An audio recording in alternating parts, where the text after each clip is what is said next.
Bonjour et bienvenue sur ma chaîne YouTube pour ce vlog numéro 19. Je vous embarque encore une fois pour une semaine créative autour de l'art du fil. Allez, c'est parti.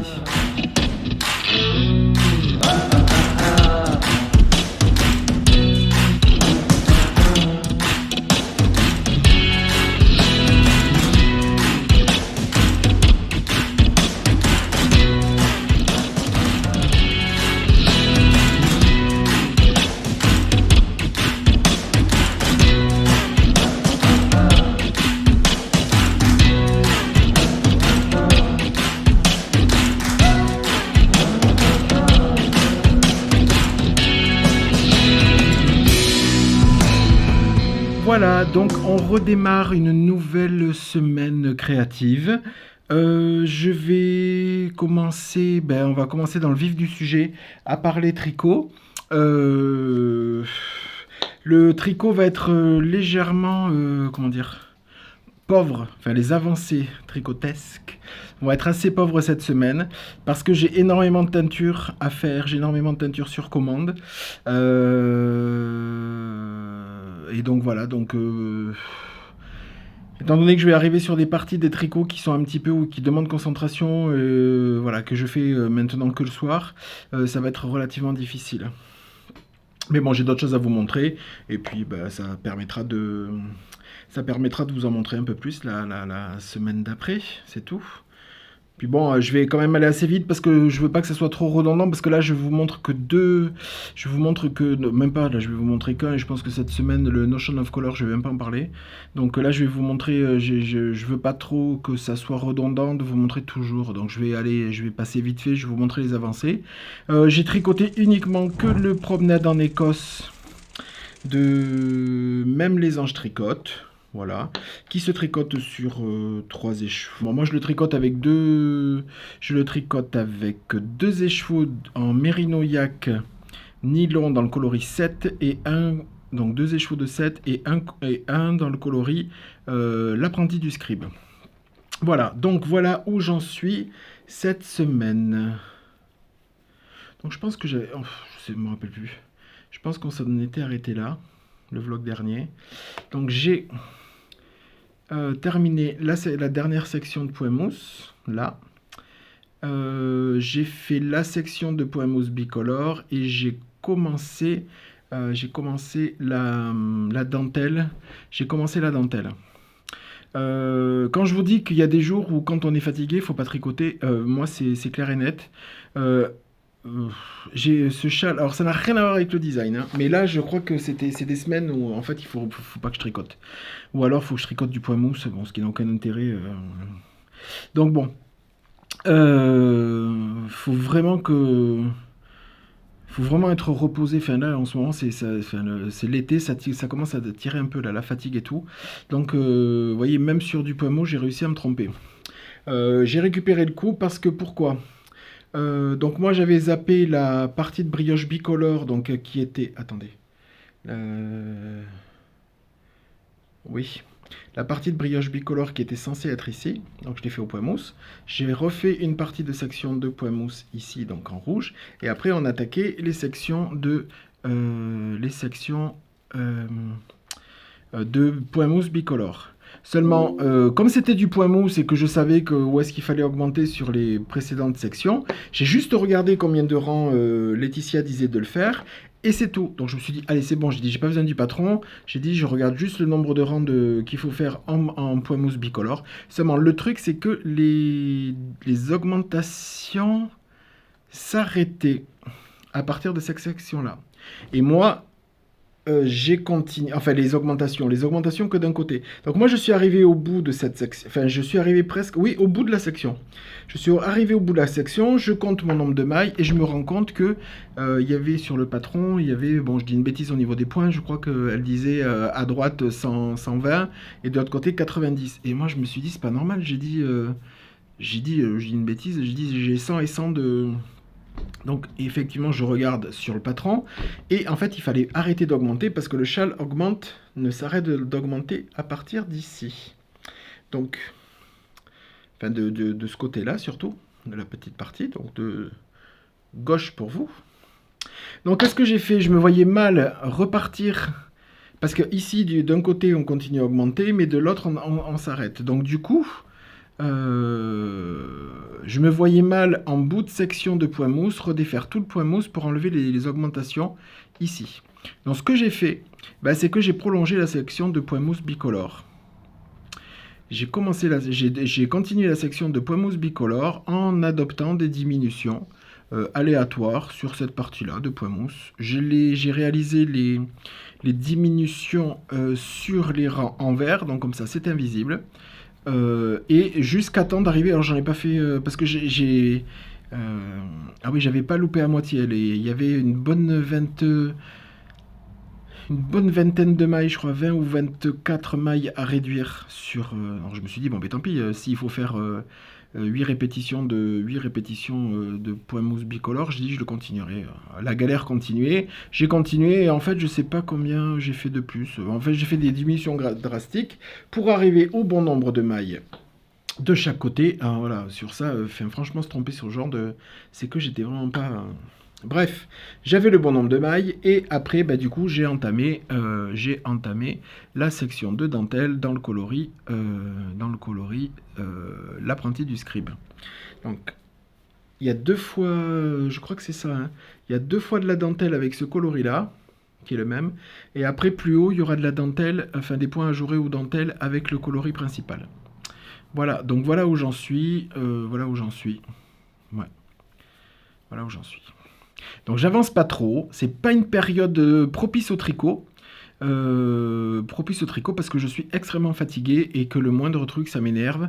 Donc là encore une fois ça n'a rien à voir avec les designers, ni le design proprement dit, mais je prends aucun plaisir à tricoter. Donc il faut que j'avance.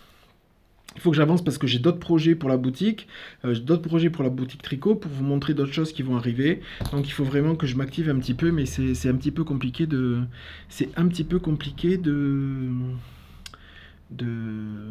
tricoter de façon assidue. Maintenant, je ne peux tricoter que le soir. Donc voilà, avec la fatigue, j'ai un peu de mal à avancer. Mais bon, ça se fera ou ça se fera pas. Mais bon, ça, on avance quand même. Voilà. L'avancée tricot d'aujourd'hui, depuis vendredi, c'est pas passé grand chose, mis à part cette succession de bêtises sur le châle de promenade en Écosse. Le Notion of Color, je ne l'ai pas touché. Le Steven West, je vais faire la sélection couleur, peut-être pas sur ce vogue-là, mais sur le suivant, parce qu'il faut prendre le temps et que là, non, j'ai pas le temps. Donc je doute de faire la sélection de couleurs avec vous sur ce vlog-là. En plus, c'est pas pressé parce que c'est vraiment. Mais bon, je vais le faire dans la continuité. Dans la continuité. Dans les prévisions, je vous en parlerai peut-être dans cette semaine de ce qu'on a prévu de faire parce que du coup, on va avoir un projet commun avec Vincent. Et puis le reste, non, le reste c'est moi qui le fais pour la boutique. Je dois faire je vous le dis, je vais faire un Rokitty pour le mannequin de la boutique pour montrer quoi, je vous le dis pas parce que c'est une nouvelle base. Donc j'en parlerai quand je doute avoir le temps cette semaine parce qu'il faut que je teigne la base, enfin les essais sur la base et que je sais pas. Je sais pas si je vais avoir le temps. Enfin bon, bref. Pour ce matin, c'est terminé. Je vais essayer de revenir dans l'après-midi pour vous montrer. Il y a des choses déjà qui sont derrière moi, mais qui sont étiquetées juste avant le vlog, donc je les ai pas pris. Donc je vais essayer d'en mouliner beaucoup, enfin les terminer d'autres. Et puis je reviendrai peut-être dans la journée. Allez, peut-être à tout de suite. Bisous. Me voilà de retour. Du coup, j'ai pas attendu. J'ai arrêté il y a 1 heure. Donc, je vais vous montrer ce que j'ai réussi pour les nouveautés qui sortiront pour vous là. Alors, je sais pas quand est-ce que du coup ce vlog sortira parce que j'ai des impératifs ce week-end. Donc, je sais pas s'il sera fini de monter pour la sortie de lundi. Bon, enfin bon, il sera diffusé quand même dans la semaine. Donc, voilà. Donc, je sais pas. Mais en tout cas, c'est ce que je vous montre là, c'est les nouveautés de cette semaine. Vite fait, 3. Des réassorts sur base Luxor, 100% Mérino, le coloris Akhenaton. Voilà. J'ai attendu qu'il soit fini, que mon stock soit terminé pour le reteindre et j'ai fait des petites variantes sur le coloris bleu pétrole en le faisant un peu plus semi-solide, enfin un peu moins semi-solide avec un peu plus de variation. Voilà, c'est un bleu pétrole qui tire un petit peu vers le bleu ciel. Voilà, mais j'avais envie. J'avais envie de changer un petit peu ce coloris. J'attends vraiment à chaque fois que les coloris soient. C'est pour ça que je les mets pas en. C'est pour ça qu'il y en a certains que je ne. Qui reviennent à la boutique, mais que je ne mets pas en précommande. J'attends qu'ils soient terminés et là je les remets et ils ont la nouvelle photo du nouveau bain. Du coup, et de la nouvelle coloration. Donc il y a le coloris Akhenaton. Voilà. Il y a le coloris que j'ai modifié aussi, Beauté du Nil, sur base Luxor aussi. Donc là, c'est des mélanges de... Il y a deux types de violets. Est-ce que ça veut faire le point? Voilà, il y a deux types de violets. Il y a des marrons. Il y a des ocres. Voilà. Il y a des petits speckles, mais très très légers, je crois. Ouais. Ça va pas faire le point. Voilà. Donc ça, c'est Beauté du Nil. Une petite variante de celui qui avait déjà en boutique. Et il y a un nouveau coloris qui rentre qui s'appelle les Songes d'Hathor. Donc c'est ce joli coloris là. Voilà, qui est entre un pourpre assez flash, très lumineux. Voilà, mais profond aussi, toujours en semi-solide. Voilà. Donc ça, c'est les Songes d'Hathor, c'est la nouveauté. Vraiment, c'est nouveauté. Les autres, c'était du réassort, mais en modifiant 2-3 trucs. Ensuite, j'ai des choses à vous montrer. Oui, j'ai fait des. Il y en aura d'autres, mais j'ai fait des kits chaussettes 50 plus 20 grammes. Voilà, c'est le kit Pop and Speckle 1. Donc le 50 grammes, il faut que je me mette vraiment comme ça. Le 50 grammes multicolore fuchsia. Voilà, et le 20 grammes vert dans les verts. Voilà. Donc il y aura des kits comme ça. Il y en a d'autres, mais j'ai pas fini de faire les mini. Donc du coup, je vous les montrerai s'ils sont secs avant la fin du vlog. Sur base Stellina. Sur base Stellina, j'ai fait... Alors les coloris que je vais vous montrer là, ils sont... je les ai fait aussi dans d'autres bases. Il y en a peut-être, oui, sur une base et une autre base. Donc, sur base, je vais y arriver. Gizeh Sox, Stellina Silver, il y a le coloris Nouvel Empire. Donc là, on est dans des oranges, beige, speckle marron. Voilà, c'est assez tendre sur cette base-là. Donc ça, c'est le coloris Nouvel Empire. Et on a son petit copain, le coloris Mastaba. Hop. On a le coloris Mastaba aussi sur Stellina. Je vais rapprocher pour qu'on voit les petits brillants. Voilà, donc là, ces deux coloris sont sur Stellina. Un troisième sur Stellina, qui est le coloris Vizir. C'est ce coloris-là. On va le présenter comme ça. Voilà, donc là, c'est des fuchsias, des violets, quelques speckles marrons. Très, très joli. Voilà, ça brille. Il y a des bleus, il y a des violets, des fuchsias, des roses pâles. Voilà. Donc ça, c'est les trois nouveautés sur Stellina. Et le coloris Nouvel Empire et Mastaba que je viens de vous présenter sur Gizeh Sox, je les ai aussi fait sur base MCN. Le réassort de MCN arrive. Enfin, sera là quand vous... Voilà, je vais tout refaire. Ils sont arrivés, ils sont là. C'est les coloris flash que vous voyez. Donc, je les ai dosés un plus flash sur MCS que sur Stellina. Donc là, vous avez le coloris Nouvel Empire. Donc, c'est vraiment du semi-solide avec des variations. Des speckles par-ci, par-là, mais assez... Ouais, on les voit un peu plus ici. Assez clairsemés. Voilà. Il se rapproche, bon, il n'y a pas de speckle et c'est beaucoup plus... vous voyez, beaucoup plus... il se rapproche du coloris papyrus qu'il y a dans d'autres bases. Voilà, donc ça c'est le coloris Nouvel Empire. Et le coloris Mastaba. Voilà, donc là il y a des noisettes en plus, des marrons.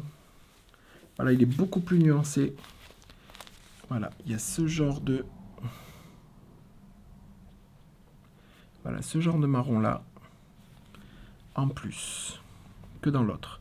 Beaucoup plus de nuances là-dedans. Hein. Beaucoup plus de nuances de marron, de noisettes, de violet tendre. Voilà. Et les deux, voilà, match super bien. Un semi presque solide. Et le nuancé. Voilà. Voilà ce que j'avais à vous montrer. Enfin, du moins pour l'instant, pour ce qui est là et ce qui est sec. Voilà, et bien écoutez, bon pour aujourd'hui je ne reviendrai pas. On se retrouve plus tard pour la suite de cette semaine. Allez, à de suite.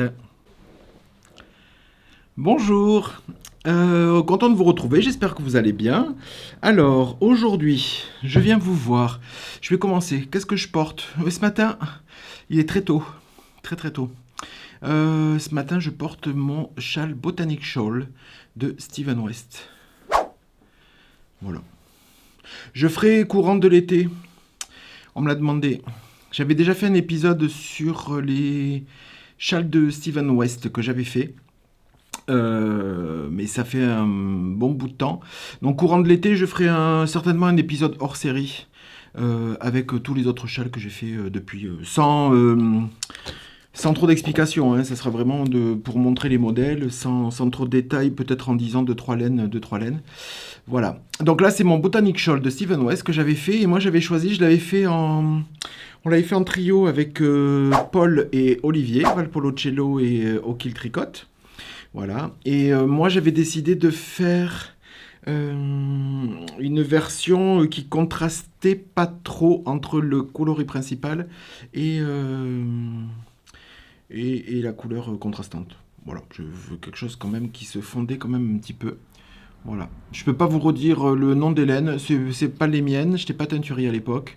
Je sais que la couleur principale, je crois que c'était le Jardin des Fibres. Et l'autre, c'est, je sais plus.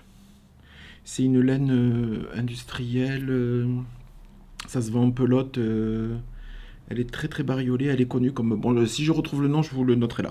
Voilà. Donc ça, je porte aujourd'hui le châle Botanic Shawl de Steven West. Alors, qu'est-ce que j'ai à vous dire aujourd'hui? Je vais faire vite fait. Il y a d'autres teintures qui sont sèches depuis que je suis venu vous voir. Donc, je vais vous les montrer vite fait. J'ai fait un petit réassort en Thèbes Donegal. Donc c'est 85% Merino, 15% Donegal, Sin Fingering, 100 grammes pour 400 mètres. J'ai fait un réassort dans le coloris Akhenaton. Voilà. Donc il y a déjà le coloris L'apprenti du scribe c'est le marron foncé que je vais vous présenter après. Il y a Akhenaton et voilà. Et petit à petit, donc je vais me cantonner sur la base Thèbes Donegal à faire de la... comment dire? À faire que des semi-solides. Je vais arrêter les multicolores sur cette base-là. Donc je vais faire des marrons, des bleus, il va y avoir peut-être des safrans, des cuivres, des choses comme ça, mais tout en semi-solide. Donc voilà pour la première. Ensuite, j'ai sorti, toujours dans la continuité, alors vous voyez ce que je vous avais montré, les premiers ici, là, mais voilà, les MCS, Merino Cachemire Soie, donc il y en a d'autres qui sont secs, qui ont été mis en écheveau et qui sont prêts pour la mise à jour. C'est le coloris, donc c'est 70% Merino Superwash, 10% Cachemire et 20% soie, 100 grammes pour 400 mètres, et il y a le coloris Sable d'Égypte. Voilà. Donc avec des ocres, des speckles un petit peu multicolores. Il y a des speckles légèrement violets. Voilà. Des speckles rouille. Enfin bon. C'est un coloris qui existait déjà sur la Luxor 100% Merino. Et là, je l'ai sorti sur la... Je l'ai sorti sur la 80, MCS. Donc il y a le coloris Sable d'Égypte. Je sais pas, je verrai au montage, je crois qu'à chaque fois avec cette luminosité, je sais pas s'il n'y a pas une variation. Bon, on verra. Et ensuite, là, donc j'ai sorti le coloris, alors qui est beaucoup moins saturé que sur la MCN. Et que sur les autres bases que j'avais fait, mais j'ai sorti le coloris Champ de Dune. Alors c'est un coloris qui est à speckle, c'est les mêmes coloris qu'il y a par exemple dans Mastaba et tout ça, que je vous ai présenté, sauf qu'il y a du vert en plus. Il y a du vert en plus. Voilà. Donc de nouveaux coloris. Hop. Je vais voir là, parce que là, ce matin, il est super tôt. J'ai dit, je vais filmer avant, pour pas oublier, je vais filmer avant de partir aux teintures. J'ai mis un peu l'éclairage. Je verrai au montage si ça le fait. Si les coloris de ce moment-là ne sont pas très représentatifs, les photos des mises à jour sont déjà faites, donc je vous les mettrai. Donc pour les deux coloris, les deux derniers coloris, je pense pas qu'il y en ait de nouveaux, il va y en avoir encore d'autres, mais je sais pas si cette semaine ça sera fait d'ici lundi. Donc il y a le coloris Sable d'Égypte et le coloris de Champ de Dune, voilà, avec le vert. Voilà, donc ça c'est les deux nouveautés en MCS. J'ai teint sur base Gizeh Sox 85-15. Donc 85% mérino superwash, 15% nylon, c'est la laine qui est très très ronde, très très dodue, très très souple. J'adore cette base là. Donc c'est le coloris Pop and Speckle 1. Donc c'est voilà. Donc là on est dans des fuchsias, des verts, très marqués, avec de jolis speckles, ça ressort bien. Voilà.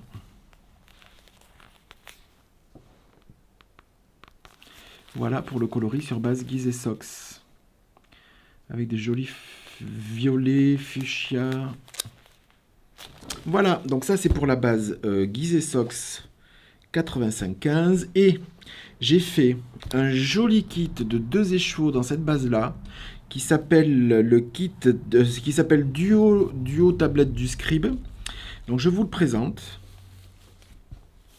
Hop. Ce duo, je pense, je sais pas, hein, ce duo, parce que j'en suis très content, c'était un essai et en fait, je l'ai validé. Oui, c'est moi qui fais les tests et je valide aussi. Voilà, donc je le valide pour d'autres bases, courant août, voire septembre peut-être, mais pour l'instant il est sur 85-15. Donc c'est le duo tablette de Scribe et c'est ce très très beau combo. Voilà. Donc il y en a le contrastant, c'est un orange rouille avec des speckles rouille dessus, cuivre, des speckles marron qu'on peut voir un peu partout. Et l'autre, c'est plus dans la nuance, avec aussi donc dans des marrons, beige, cendre, plutôt cendre le coloris d'ailleurs. Avec de jolis speckles rouille. Voilà. Donc ça, c'est le nouveau kit sur base 85-15. Il restera récurrent. Je vais vous expliquer les précommandes, des coloris récurrents pour le mois d'août. Donc il y avait déjà le kit Césarion qui existait dans cette base-là. Et maintenant, il y a le kit Duo tablette du Scribe. Voilà. Donc voilà pour cette petite mise à jour. Je vous présenterai demain ou peut-être dans la journée, si j'ai le temps parce qu'ils sont secs. Je vous présenterai. Je pensais des kits de 5. Je pensais en faire de plusieurs couleurs et vous les présenter. Donc ça, c'est des kits qui étaient presque prêts la semaine dernière, que j'ai finalisé cette semaine. Et en fait, je vois que j'ai pas le temps de teindre ces kits, d'autres coloris. Donc je pense que je vais sortir ce kit-là. Les kits comme ça, ceux que je vais vous présenter dans la journée ou peut-être demain, je vais les sortir là. Et puis au fur et à mesure des semaines, s'ajouteront d'autres kits. Voilà, donc pour ça, je vous le montrerai après. Je voulais vous dire au niveau parce que certaines personnes sont venues me dire, oui, sur certains coloris, il y a plus qui était disponible en précommande, ça ne l'est plus en précommande. Alors pourquoi? Parce que j'ai décidé que là on est fin juillet jusqu'en août, donc je prends pas de vacances, je prends pas de repos ni rien, mais je prends toujours les teintures sur commande. D'ailleurs, vous me demandez, je voudrais ce type de coloris sur telle base, bon, tout ça je fais. Par contre, pour le réassort des coloris déjà existants, en fait, j'ai enlevé quand même pas mal. J'ai bloqué comme si il pouvait plus être commandé. C'est-à-dire que par exemple, s'il y en a deux avant sur un coloris comme 7, je pense que celui-là j'ai dû le laisser, mais bon bref, sur 7 par exemple, il en restait 2 et vous en vouliez 5 ou 6, vous pouviez passer les 6 et ça les basculait en précommande. Donc là, pour le mois d'août, en fait, ce que je fais, c'est que j'ai quasiment bloqué tous les produits reproductibles. C'est-à-dire que quand il n'y en a plus, ben, il n'y en a plus. Pour vous, vous ne pouvez pas forcer la commande. Et moi, comme je vous ai dit que je changeais d'emploi du temps et que je teignais les réassorts tous les jeudis, en fait, ces produits qui sont en rupture passent en teinture le jeudi suivant et sont remis dès le lundi. C'est-à-dire qu'il y a un battement de, entre guillemets, 6 jours entre la rupture de stock et le... Parce que sinon, ça me fait, trop de teinture sur commande en renouvellement de gamme, enfin, en renouvellement de coloris existants. Donc du coup, au moins pour le mois d'août, pour que je sois un tout petit peu plus light, ça ne veut pas dire que le coloris s'arrête, parce que la fiche, quand il y a toujours la fiche, quand vous avez vu un produit, je ne sais pas, il y a un mois, et que vous revenez et que la fiche n'y est plus, ça veut dire qu'il n'est pas reproductible et que le produit est disparu. Enfin, il est épuisé et enlevé. Quand vous voyez que la fiche, elle est toujours existante, mais en stock zéro, c'est-à-dire rupture et que vous ne pouvez pas forcer, ça veut dire que ben, ça va être mis en réassort, mais que je me laisse le mois d'août, fin juillet et début et tout le mois d'août en un peu plus light. Et moi, je gère le renouvellement pardon, des coloris en même temps que le réassort. Donc le jeudi, en même temps que les commandes les teintures sur commande, et je fais en même temps le réassort de coloris. Voilà, ça fait quelque chose d'un peu plus souple pour moi pour cet été. Voilà, donc au niveau des mises à jour, c'est tout ce que j'avais à vous montrer pour aujourd'hui. Ensuite, je voulais vous parler de plein de choses. Il n'y aura pas de Minute Vincent cette semaine parce que Vincent a pris quelques jours de congé. Il est parti voir sa famille en Bretagne. Donc il a emmené son châle Tessélis. Oui, il a amené son châle Tessélis. Alors je ne sais pas si il aura eu le temps de tricoter, je doute. Mais en tout cas, il a amené. Donc il y avait une avancée par rapport à la semaine dernière. Mais vous ne le verrez pas cette semaine, vous la verrez la semaine prochaine. Et très certainement, peut-être qu'il sera fini parce qu'il avait bien avancé la mosaïque. Il était presque vers la fin de la mosaïque. Donc il n'y aura pas de Minute Vincent cette semaine. Donc... Là, ce que je vais parler de... J'ai un petit peu avancé au niveau tricot, j'ai un petit peu avancé mais pas de façon significative. Pour vous le montrer, le châle promenade en Écosse. J'ai avancé un petit peu dans la dentelle. Et j'ai monté... Alors comme ça, après, au niveau des tricots, ça sera terminé. Alors, j'ai monté, et je vous explique pourquoi. J'ai monté un Rokiti. Alors, je vais vous montrer, j'ai pas fait grand-chose, hein, mais au moins je vais vous expliquer pourquoi. Donc j'ai monté un Rokiti, j'en suis juste là. C'est vraiment, je crois, les 6 premiers rangs, je crois. Voilà, les 6 premiers rangs. Je vais le tricoter. Je le tricote dans ma base Tep Donegal, justement l'apprenti du scribe, qui est le semi-solide marron. Avec plein de jolies variations. Voilà. Donc je l'ai monté parce qu'en fait c'est un t-shirt qu'on voit et qu'on revoit et qu'on revoit partout. Mais moi j'ai décidé de le tricoter pour 2 raisons. Parce que là j'ai monté, je crois que j'ai encore une répétition avant de passer au brin de lace. Comme je référence une nouvelle base de lace qui n'a rien à voir avec du mohair et soie. En fait, je vais tricoter ce Rokiti pour la boutique dans un premier temps et pour déjà vous montrer vous au fur et à mesure et que moi j'ai un modèle à présenter avec cette nouvelle base qui arrive, qui va bientôt arriver. Alors elle ne sera pas dans la mise à jour de lundi quand vous regardez là cette semaine, elle sera dans la mise à jour de la première semaine d'août, donc pour vous, dans une semaine, si vous regardez le lundi, et moi, une semaine et demie, voilà. Ils sont teints, ils sont presque secs. Dans le coloris que je vais utiliser, dès qu'il est sec, je vais le mouliner et entamer pour le vlog prochain, vous montrer l'avancée en prévision de la sortie de cette base et des coloris. Voilà. Donc, au départ, j'avais comme le mannequin, c'est un mannequin... c'est un mannequin femme. Je t'ai dit, pour pas m'embêter à tricoter un truc, je vais vraiment respecter sans essayage ni rien, parce que ça sert à rien. Donc je vais vraiment tricoter la taille S. Donc comme ça ira vite, il y a moins de mailles, ça ira très vite et tout ça. Et hier ma sœur est venue. Oui, hier. Et, hier, ma sœur est venue et il y avait sur le mannequin, il y avait un t-shirt à petit volant que j'avais fait au crochet, Et ça faisait un moment qu'elle me dit qu'elle le regardait, qu'elle le regardait. Et hier, elle est venue, puis elle me dit, ah, c'est quelle taille? Alors ça, voilà, là, c'était vraiment aussi ce modèle-là, c'était vraiment je me rappelle plus de quel modèle c'était. Je sais que c'était un pas à pas de YouTube. Bon, enfin bon.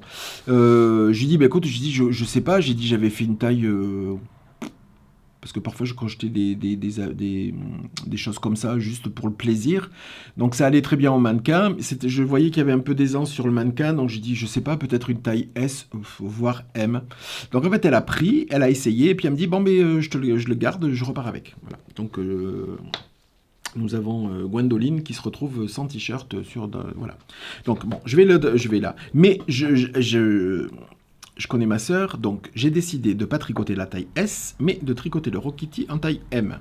Voilà, parce que je sens qu'une fois qu'il va être sur le mannequin, le truc il va y rester quelques temps, et au bout du truc, elle va me dire, bon, je te le prends. Bon, alors du coup, j'ai tricoté, j'ai monté.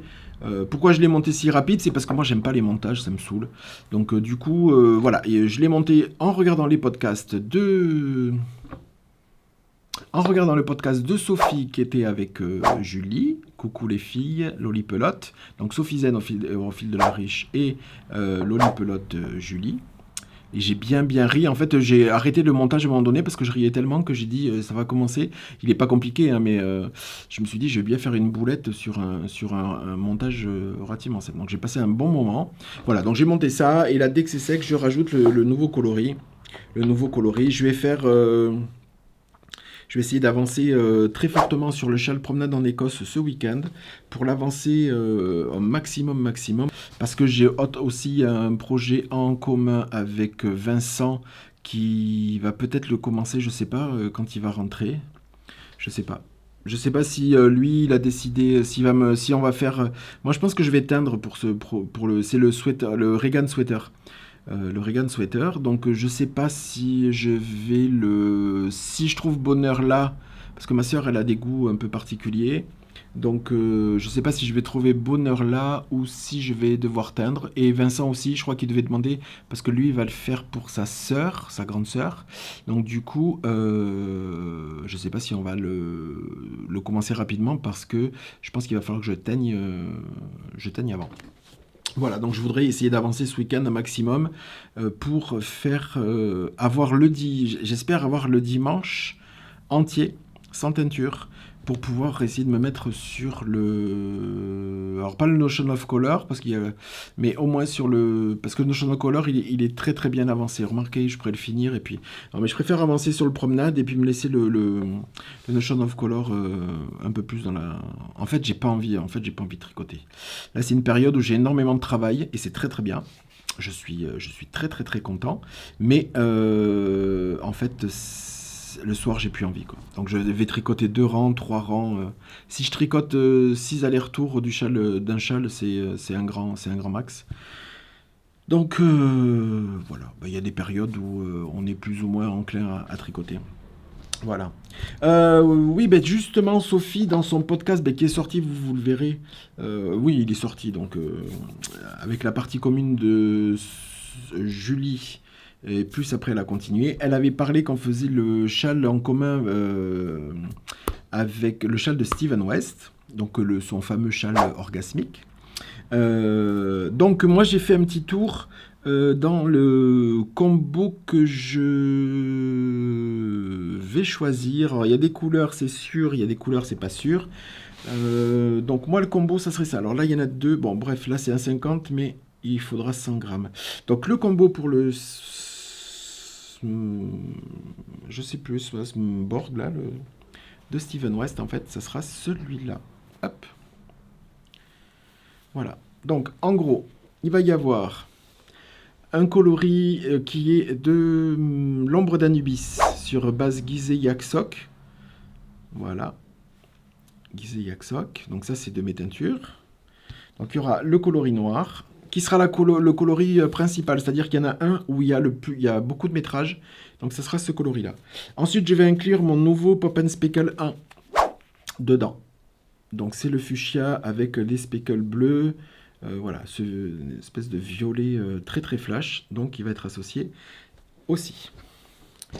Ensuite, ces trois coloris, c'est les trois coloris. Alors, deux qui sont pas du tout entamés et un qui est entamé. Alors ça, c'était les coloris que j'avais acheté à mon pote Itzvan, le teinturier hongrois, qui vend ses laines teintes à la main sur Etsy avec Splash Dyed Yarn. Voilà, donc je lui avais passé commande il y a un moment de ces laines-là et que en refaisant le tri, donc il y a un jaune vraiment fluo. Voilà. Il y a un avec du non-teint, des jolis speckles.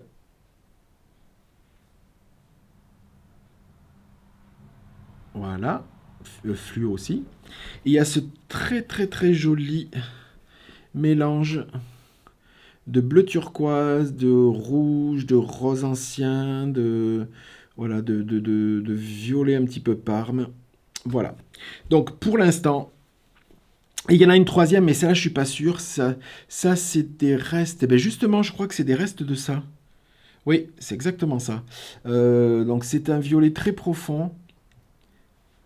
Voilà, très très profond, violine marron, presque. C'était avec de l'alpaga du Jardin des Fibres. Voilà, donc celui-là, je ne sais pas encore, à voir. Mais en fait, pour les autres, c'est sûr, au moins c'est coloré là. Bon, je peux pas. Bon, je vais en prendre qu'un noir parce que ça va être. Hop. Voilà, donc ça va être ce combo-là. Et je pense qu'il faut que je vais peut-être, comme j'ai beaucoup de restes, je pense que je vais rajouter vraiment 1, 2, 3, 4, 5. Je pense que je vais rajouter une dernière couleur. Voilà, j'avais pensé à ce parme, mais je sais pas. Enfin, à ce violet, mais en fait, je sais pas. Voilà. Donc le combo est prêt, quasiment, tout est mouliné, donc en plus c'est cool. Le noir, j'en ai déjà un de mouliné, donc ça va aller. Et ça, je vais attendre vraiment le dernier moment pour voir si je le mouline ou pas. Voilà, tout est un petit peu indécis. Voilà, donc pour ce qui était des ouvrages, je vous montrerai pas plus. Je vous montrerai pas plus cette semaine. Je voulais vous parler. J'ai mes notes parce qu'en fait, à chaque fois, j'oublie plein de trucs. Donc là, ce coup-ci, maintenant, quand je dis tiens, il faudrait que je le montre pendant le vlog, je le note parce que sinon, entre-temps, j'oublie. Je voulais vous parler d'un nouveau podcast que j'ai regardé. Donc, c'est le podcast de Karine Quadrilène, qui a ouvert sa chaîne YouTube là, avec un premier épisode de podcast qui est sorti là pour moi hier ou avant-hier, ou il y a quelques jours. Donc que j'ai regardé. Donc c'est Karine. Karine, elle était venue me contacter sur Instagram et elle était venue me rencontrer au Festival du Mouton Ivre. Voilà, en me disant qu'elle ouvrait une boutique une mercerie, boutique sur Libourne Centre. Voilà, qui ouvre le 2 septembre 2023. Voilà, donc je vous encourage à aller voir son podcast où elle présente plein de choses. Elle se présente, elle présente sa boutique, elle présente ce qu'elle fait, ce qu'elle aime, où elle se trouve, ses aspirations et tout ça. Voilà, donc je vous encourage à aller voir. Et bienvenue Karine, et j'ai hâte de venir te voir à ta boutique. Voilà. N'hésitez pas à aller voir sa chaîne et à vous abonner. Elle vous montrera plein de belles choses parce qu'elle est tricoteuse, elle est crocheteuse. Donc elle a plein de belles laines. Elle va avoir plein de belles laines et plein de beaux ouvrages qu'elle nous a déjà montrés dans ce podcast, autant en tricot qu'en crochet. Voilà, donc je vous invite. Il y a un épisode pour l'instant et je vous invite à vous abonner pour pas louper les suivants. Voilà. Pour Karine, c'était tout. Les questions. Alors, les questions, j'en ai renoté quelques-unes les plus... la première, c'est certaines j'ai pas noté les prénoms, parce que c'est pas très important. On m'a posé la question, pourquoi tu ne te fais jamais de vêtements pour toi-même? Alors, plusieurs choses. Déjà, moi j'ai toujours chaud. que ce soit été comme hiver, je supporte quasiment rien. Là, je le porte pour le fun, pour vous. Mais sinon, après, je porte rien. Hormis quand je dois sortir, et encore l'été, quand je sors, je mets rien, parce que quand il fait 200 degrés, je mets rien. Après, je porte plus des accessoires maintenant. Avant, je portais pas trop. Maintenant, je le porte un peu plus. Donc, je vais porter des châles ou je me sers pour l'hiver quand je sors, tout ça. Mais après, tout ce qui est pull, polo, cardigan, des choses comme ça, je tricote pas pour plein de raisons. La première raison, c'est que moi j'aime des ouvrages qui avancent relativement vite. Et moi, tricoter des pulls ou des trucs quand il y a des marées de jersey, des marées de... Une fois qu'on a dépassé Je suis pas du tout patient. Alors certains en font à la pelle, ou je vois Paul qui tricote des pulls, tous ces pulls, alors que ce soit en rond ou à plat, de toute façon ça reste le même métrage. Donc moi, c'est surtout dans la longueur de l'ouvrage. En fait, je m'ennuie, moi, en tricot, je m'ennuie relativement vite. Donc, je veux pas avoir des ouvrages trop longs. Ensuite, moi, en fait, j'ai toujours chaud. Donc, moi, l'été comme hiver, je porte des t-shirts en coton. Donc, je préfère avoir une veste dessus. Et moi, comme c'est très doudou, moi, je porte souvent des grosses vestes un petit peu fourrées dedans, soit avec, comment on appelle ça, une espèce de mouton, là, vous savez, le truc blanc, là. Voilà. Donc, je préfère avoir une veste comme ça. Donc, moi, des trucs tricotés, les pulls, je supporte pas. Quand je bossais en pharmacie, j'étais un petit peu obligé parfois, donc je mettais des pulls, mais ultra fins. Je me servais, je m'en rappelle plus, je les trouvais que chez Zara à l'époque. Donc c'était des pulls très fins avec un col en V qui descendait, avec un t-shirt en dessous bien sûr, mais qui descendait très bas et qui était vraiment ultra fin parce qu'en fait je supporte pas, j'ai toujours chaud. Donc voilà pourquoi. Et pour la troisième truc, c'est que moi, j'ai un problème avec mon image et un problème de poids, parce que j'ai des soucis de thyroïde, et des soucis de santé qui font que ben, le poids fluctue. Et pour ceux et celles qui m'ont connu il y a quelques années maintenant, il y a une prise de poids massive. Donc je suis pas super, c'est même pas que je suis pas super à l'aise, c'est que je suis pas du tout à l'aise du tout. Voire je suis très complexé là-dessus. Donc du coup, et même que ce soit après pour des vêtements, hein, je suis pas du tout, je mets parce qu'il faut s'habiller, mais après je suis pas regardant et je suis plus dans le camouflage qu'autre chose. Donc, quand on peut camoufler, bien entendu, mais là c'est juste une question d'esprit. Donc voilà. Donc faire des choses, faire des ouvrages sur lesquels on va passer du temps, on met de l'argent, de l'énergie et tout ça, pour des trucs que je vais peut-être pas porter parce que je suis pas du tout à l'aise et que ben, au niveau des tailles ça fluctue énormément. Donc du coup voilà, je ne porte, je ne fais uniquement que de l'accessoire, châle, bonnet, écharpe, snood ou quoi que ce soit. Et puis, ben, comme là, le Rocketty, toutes les choses comme ça. Après, ou les pulls que je fais, en fait, c'est pas pour moi. Voilà, le pull qu'il faut que j'avance, d'ailleurs, le sweater de Steven West en brioche. Enfin, avec la brioche là sur le côté. Il faut que je le finisse, c'est pour ma maman. Le Rocketty et le cardigan sweater, ça va être pour ma soeur. Voilà, tout là, je le fais pour les autres. Voilà, c'était pour la petite question. Pourquoi je me fabrique pas de vêtements au tricot? La question de Christelle, d'où vient ton inspiration pour les couleurs? Alors, l'inspiration pour les couleurs, elle est multiple. L'inspiration pour les couleurs, elle vient de tout ce que je peux regarder à la télé, qui a relation ou pas relation avec l'Égypte. Je suis abonné à comment ça s'appelle? Je suis abonné à certains ouvrages sur l'Égypte antique, sur l'histoire de l'Égypte antique et tout ça. Donc dans les représentations, dans l'iconographie, dans toutes ces choses comme ça. Parfois les archéologues extrapolent un petit peu au niveau des coloris quand ils retrouvent certaines teintes sur les fresques murales. Donc tout ça c'est répertorié, c'est photographié. Ils extrapolent, comme je dis, parfois sur des représentations numériques et tout ça. Donc je prends une bonne partie de mon inspiration là-dedans, mais je prends parfois des inspirations un petit peu à tout va dans tout ce qui touche, ben, la nature, quand je vais dehors, au niveau du jardin, quand je regarde ben, certaines plantes qu'on a plantées et que ben, on voit certains vers, et des associations, parce qu'on a fait des massifs assez condensés sur certaines zones, et puis parfois les couleurs se mélangent, on se dit, ah oui, tiens, je me dis, tiens, ce mélange, je vais peut-être l'essayer parce qu'il est bien, parce qu'il est pas bien. Et après, il y a des flashs qui se font en regardant tout bêtement la télé, alors pas sur des émissions de déco, hein, mais sur un film, je me rappelle sur une association de vert et un vert et orange, par exemple. On était en train de regarder, Vincent Danton d'abeille, et c'était sur une tapisserie. C'était sur une tapisserie lors d'une scène. Et puis, ben, je me suis dit, je dis à Vincent, je dis, regarde, je dis cette association. Alors, c'était un vert canard ou un bleu canard c'était un orange très très saturé. Je me suis dit, regarde, cette association, elle est canon. Je vais essayer de le refaire ou je le referai parce que du coup, ça n'a pas été fait. Mais voilà. Donc, l'inspiration, elle vient un peu de tout. Elle vient parfois. Dans de la recherche aussi sur les associations de couleurs qu'on peut faire. Et parfois, elle tombe sur des écheveaux qui sont mis malencontreusement les uns à côté des autres, soit sur le mural, parce que je pose là où il y a de la place, ou là, par exemple, pendant les mises à jour... il tombe une couleur à côté d'une autre. Alors, ça ne matche pas, mais voilà, je fais une mise à jour de ça. Je la pose, je l'étiquette et tout, je fais une mise à jour de ça, puis après je la pose à côté, puis je me dis, tiens, ça match super bien. Chose qui, vous voyez, là aussi, ça match quand même assez bien.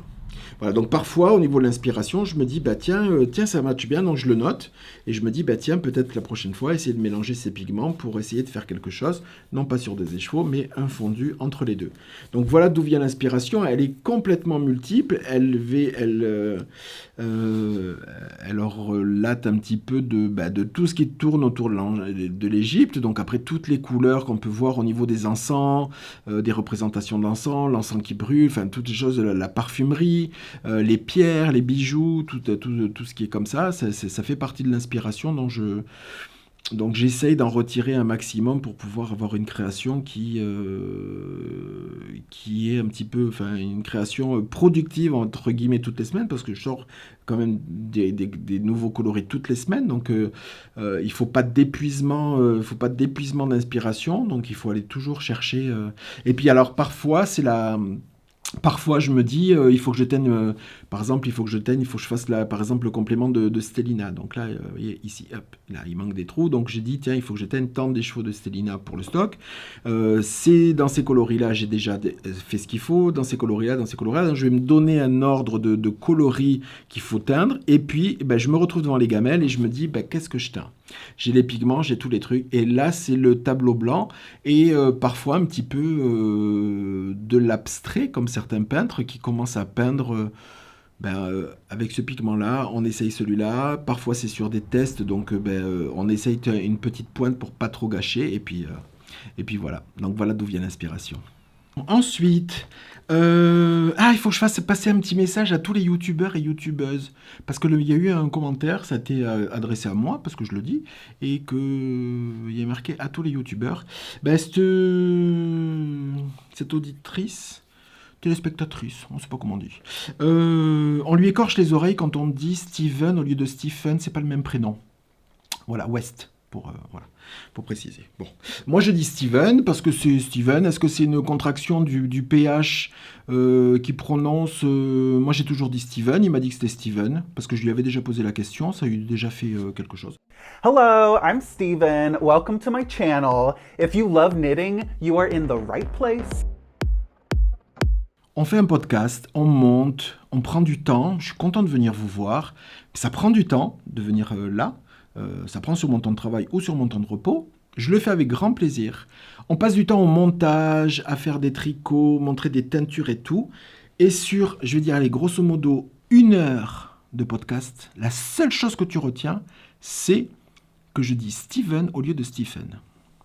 Alors le genre de truc où on voit le verre à moitié vide, parfois je me dis, alors heureusement c'est 0,001% qui peut noter ce genre de commentaire, encore une fois, et je le souligne là rapidement parce que je suis pas du tout, ça m'a pas du tout, mais je me dis au bout d'un moment, tu casse le à essayer de faire des trucs, la lumière, les tricots, choisir les trucs, les gammes et tout. Et en fait, le seul truc qu'on retient, c'est que je dis Steven West. Je voulais vous parler, j'avais lancé suite aux photos de Marie-Paul qui avait fait les écheveaux de mes écheveaux sur les temples à Luxor et en Égypte. Donc j'avais dit ça serait cool que vous m'envoyiez les photos de mes écheveaux, un petit peu la minute, le voyage d'Horus ou les écheveaux en vacances ou quoi que ce soit. Enfin, ça continuera après les vacances, mais c'est plutôt les écheveaux voyageurs, voilà, c'était assez rigolo.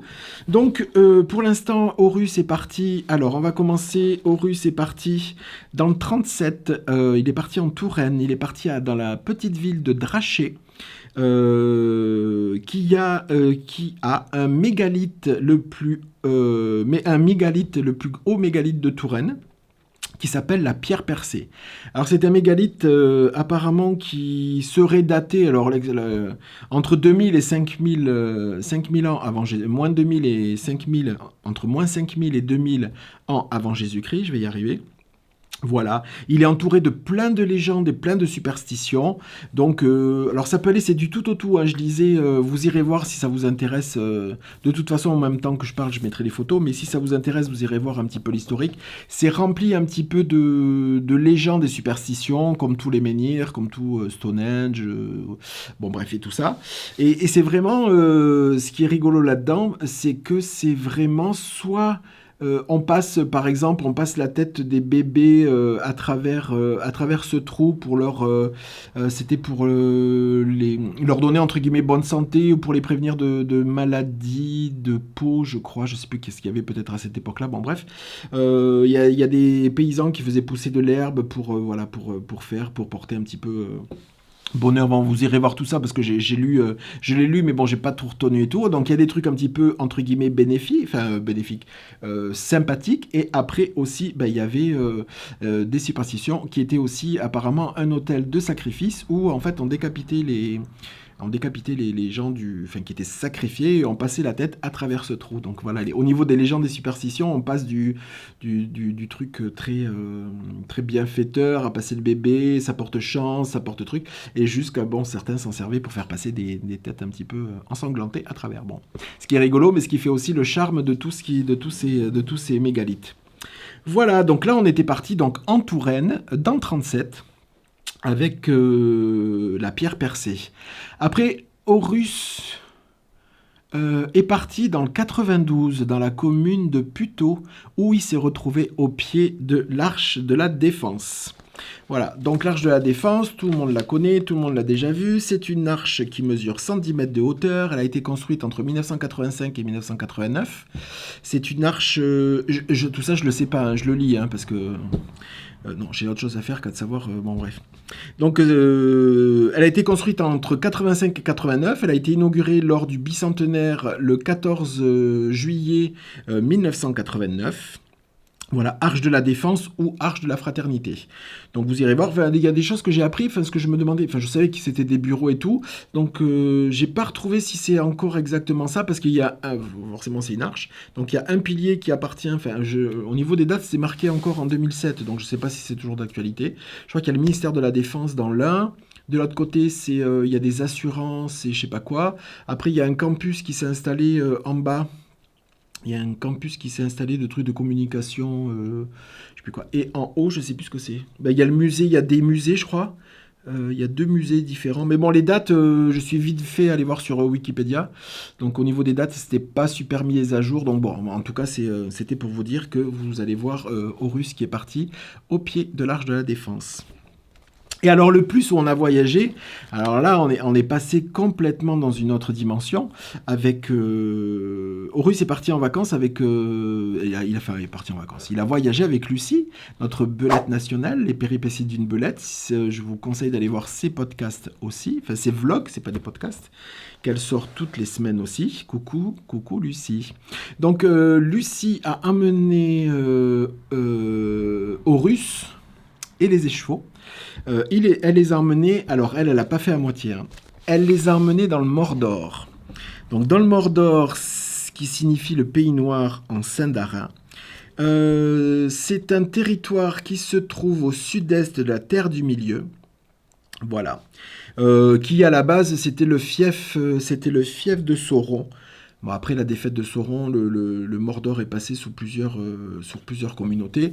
Tout ça je vous le dévoile pas, ou si vous le savez déjà, vous irez voir les trilogies il y a le Hobbit et tout ça et compagnie. C'est en fait Lucie qui a pris Horus et ses échevaux et qui l'a emmené là-bas. Voilà, elle m'a envoyé ça cette semaine, en même temps que Draché et l'Arche de la Défense. Donc Draché, c'était avec Isabelle. À Draché, c'était avec Isabelle.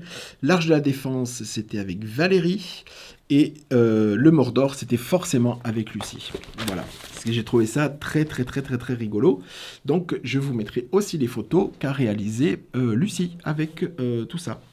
Voilà. Bah, écoutez, pour aujourd'hui, c'est déjà pas mal. Hein. Je viendrai vous faire un petit coucou avant la fin de la semaine pour vous raconter peut-être d'autres choses. Ah oui, il faut que je vous montre les kits de 5 chevaux. Donc, de toute façon, je reviendrai dans la journée ou peut-être demain pour vous montrer tout ça. Allez, à de suite pour vous. Non, tout compte fait, je reviens vous voir, là. Et voilà, donc je vais vous présenter le kit de 5 chevaux en base Luxor Fingering 100%. 100 grammes pour 400 mètres, 5 chevaux. Donc il y a 500 grammes de laine et il y a 2000, 5 x 4, donc 2000 mètres de laine. Donc, ce premier kit, j'avais sorti un petit équivalent l'année dernière et que vous avez pu revoir récemment chez Sophie Zen qui m'en avait pris un. Donc j'ai ressorti en faisant des variantes, donc je vous présente le pentacle de Ra. Le voilà. Donc je vous le montre dans son intégralité parce que je vais pas pouvoir... Ah, peut-être 3 et 2. Alors approchez comme ça, hop. 1, 2 et 3. C'est compliqué, hein. Si je peux déplier mes doigts, voilà. Le voilà. Donc, on commence avec le premier qui est un... Bon, je vais les prendre un par un. Le premier qui est un marron semi-solide, comme l'apprenti du scribe. Le deuxième, on vient avec du marron, de l'écru, du marron, quelques speckles qui arrivent et du rouille orange. Voilà, qui... Les deux côte à côte commencent à former ceci. Dans le troisième, on garde un petit peu de marron. L'ocre arrive, des speckles arrivent. Et c'est surtout l'incrustation de ce marron avec de l'ocre. Voilà, donc le troisième donne ça. Le quatrième, on passe avec un peu plus de speckle. L'ocre devient assez présent dessus. Avec du jaune aussi. Et des jaunes assez pâles avec des speckles. Voilà. Là, on en est au quatrième. Et le cinquième, c'est un jaune pâle, semi-solide avec speckles. Donc, on passe vraiment du jaune, vous voyez, ici, vraiment très, très, très, très pâle, à un jaune. Alors, c'est pas du jaune fluo, hein, c'est du jaune. Pas de panique, n'ayez pas peur, c'est du jaune. Voilà. Donc en tout, ce qui forme ce joli bouquet. Voilà. 1, 2, 3 qui contiennent du jaune. Après, c'est des rouilles et c'est pas pratique à... Je vous mettrai une photo bien à plat pour bien vous montrer, parce que là, c'est pas très pratique pour vous montrer. Voilà. Voilà le premier kit de 5 qui va arriver en boutique. Alors, oui, si. Il y en a donc en Luxor 100% Merino Superwash, 100 grammes pour 400 mètres, 5 chevaux. Et il y a aussi en coriédale, 100% coriédale, 5 chevaux. Et là, c'est 100 grammes pour 420 mètres. Voilà. Il n'y en a pas beaucoup en coriédale parce que c'était, pour l'instant, je vous avais dit, la dernière fois, j'avais fait les kits qui étaient très bien partis, les kits de 3. Il me reste des kits bleus encore et un kit mixé bleu et rose en 100% coriédale. La coriédale arrivera en unitaire qu'à partir du mois de septembre, là pour l'instant. Et il me restait des écheveaux. Je ne pouvais pas faire des kits de 3 parce que c'était pas multiple. Donc du coup, j'ai fait les kits, ces kits-là, mais en coriédale, qui est le même. Donc je ne le remontre pas. Mais c'est exactement celui-là, sous coriédale 100%. Voilà. Ben écoutez, ce coup-ci, on va clôturer le vlog pour cette semaine. J'ai mon chéri qui revient incessamment sous peu, donc je suis content. Il m'a manqué, même si c'était quelques jours, ça fait bizarre. Je suis très content de le retrouver. Les enfants aussi, les petits chiens, les petits chats, tout ça, sont contents de retrouver leur papa aussi. Voilà. Je vous remercie déjà pour votre attention et pour votre fidélité. Je vous souhaite un bon visionnage. Maintenant c'est terminé, c'est fait. Mais merci d'avoir regardé et d'être fidèle. Je vous souhaite une bonne continuation et je vous retrouve la semaine prochaine pour un nouvel épisode. Allez, je vous bisouille. Bye bye.